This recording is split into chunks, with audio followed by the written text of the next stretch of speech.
आणि आणखी एक महत्त्वाची बातमी आहे। प्रशांत कोरटकरच्या शोधासाठी नागपूर पोलिसांचं पथक मध्य प्रदेशातल्या बालाघाटला रवाना झाले। प्रशांत कोरटकर बालाघाटला असल्याची माहिती बेलतरोडी पोलिसांना मिळाली होती।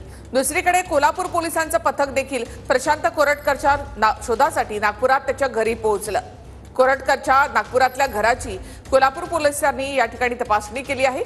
कोल्हापूर पोलीस प्रशांत कोरटकरला ताब्यात घेणार आहेत।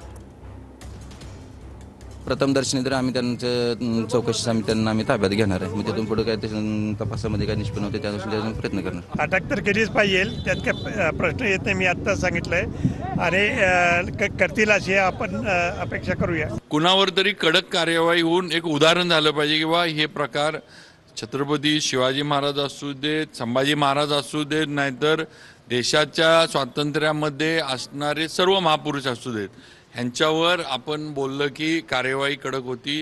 हे एक उदाहरण कोणावर तर झालं पाहिजे। छत्रपतींचा अपमान या प्रकारे केलेला चालणार नाही।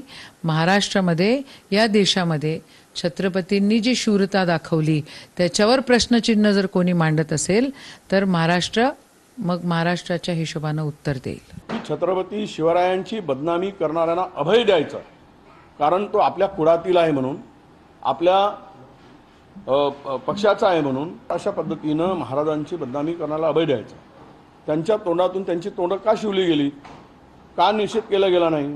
छत्रपती शिवाजी महाराजांच्या बद्दल जर का कोणी चुकीचा शब्द विचार जरी केला तर सुद्धा त्याच्यावरती कुठल्याही पद्धतीचं हयगय ही केली जाणार नाही। गुन्हा केला असेल तर नक्कीच अटक होईल। गुन्हा केला असेल तर नक्की अटक होईल ना, त्याच्यावर अटक होणार। त्याला जे काही शोधायचं काम आहे चालू आहे त्याला अटक होईल।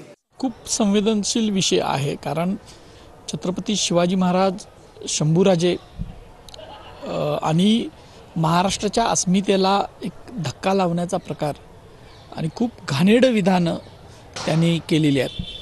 मला असं वाटतं की तातडीनं पोलिसांनी ती कारवाई करायला पाहिजे आणि त्याला अटक करायला पाहिजे। महाराष्ट्राच्या शिवप्रेमींच्या संयमांचा अंत कुणी बघू नये।